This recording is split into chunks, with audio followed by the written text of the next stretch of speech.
Hello အားလုံးပဲမင်္ဂလာပါရှင်ဒီနေ့စီတမင်းထိုးစားပြလို့စီတမင်းအလွယ်ထိုးနည်းလေးတင်ပေးပါဦးမယ်ရှင်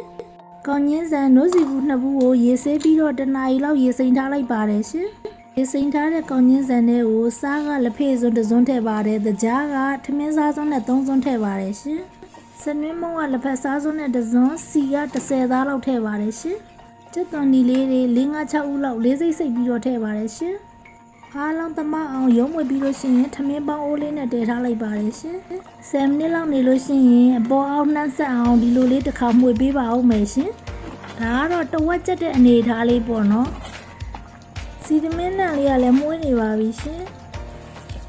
ဒီအနေထားလေးကတော့3ပုံ2ပုံကျက်နေပါပြီရှင်ခုဆိုရင်တော့လုံးဝကျက်သွားပါပြီရှင်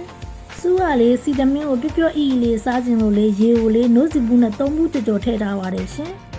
စီသမင်းလေးကျက်သွားရင်ကျက်သွန်နီလေးတွေကိုပပလီးပြီးတော့ကျက်သွန်နီစီချက်ကလေးချက်ပါအောင်မယ်ရှင်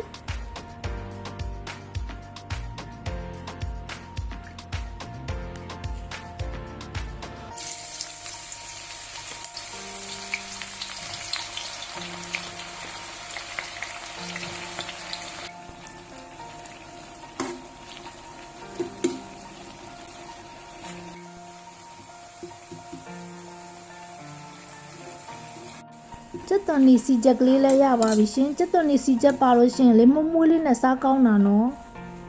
နှမ်းလေးကိုလည်းလေစားလေးထည့်ပြီးထောင်းထားတယ်နှမ်းလော်တောင်းလေးပေါ့